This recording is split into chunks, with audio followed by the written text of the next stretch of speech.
Selamat siang Pak Tumanggor. Nama saya Nade Kanisius. Saya dari kelas 12 IPS 2.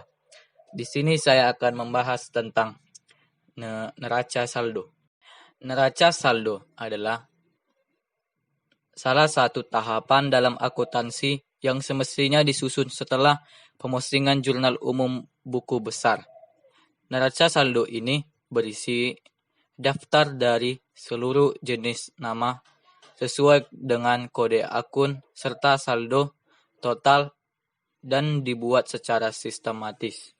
Yang kedua, saya akan membahas jenis-jenis neraca saldo. Yang pertama, neraca saldo belum disesuaikan ialah daftar saldo yang dibuat setelah semua transaksi diposting ke dalam buku besar. Yang kedua, neraca saldo setelah disesuaikan ialah daftar saldo yang dibuat setelah proses penyesuaian akun-akun tertentu. Yang ketiga, neraca saldo penutup. Neraca saldo penutup ialah daftar saldo yang dibuat setelah proses penyesuaian akun-akun tertentu. Di sini saya akan membahas fungsi neraca saldo. Yang pertama, fungsi persiapan. Fungsi persiapan ialah awalnya persiapan neraca saldo. Yang kedua, fungsi pencatatan. Fungsi pencatatan itu sendiri yaitu fungsi di mana tahapan pencatatan neraca saldo. Yang ketiga, fungsi koreksi. Fungsi koreksi ialah fungsi mengkoreksi kesalahan pencatatan seperti kurang atau berlebihnya saldo yang dicatat. Yang keempat, fungsi monitoring. Fungsi monitoring yaitu melakukan pengawasan pada setiap akun dalam keuangan. Di sini saya akan juga membahas manfaat neraca saldo. Yang pertama, sebagai dasar laporan keuangan perusahaan. Yang kedua, membantu proses pengecekan keuangan perusahaan. Langkah-langkah cara membuat neraca saldo yaitu yang pertama, mencantumkan nama akun dan saldonya. Yang kedua, menjumlahkan kolom debit dan kredit. Dan yang ketiga, membuktikan kesamaan kedua kolom, yaitu kolom debit atau kolom kredit. Bentuk utama dalam membuat neraca saldo. Yang pertama, total method.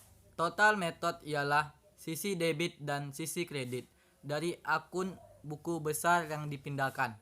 Total sisi debit yang ditempatkan di kolom debit, begitu juga dengan sisi kredit. B. Balance method. Hanya saldo semua akun buku besar yang ditampilkan dalam neraca saldo.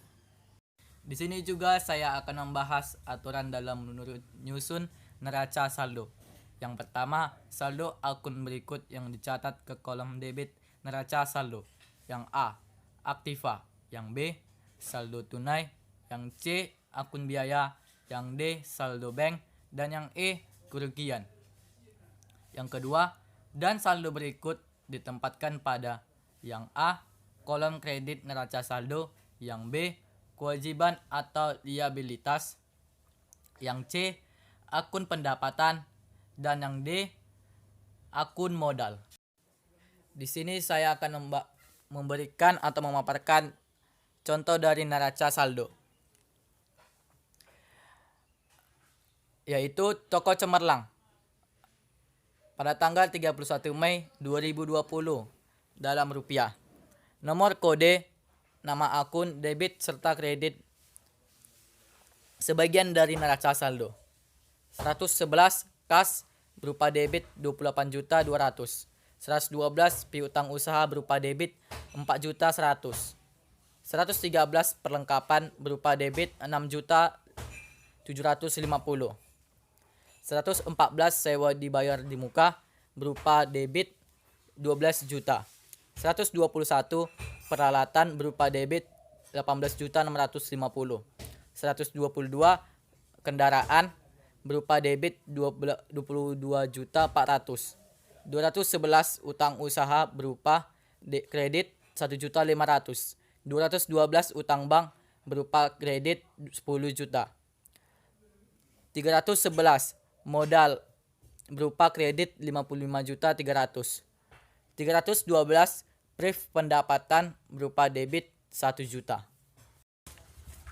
411 pendapatan jasa berupa kredit 30.150.000. 421 pendapatan sewa berupa kredit 30.150.000.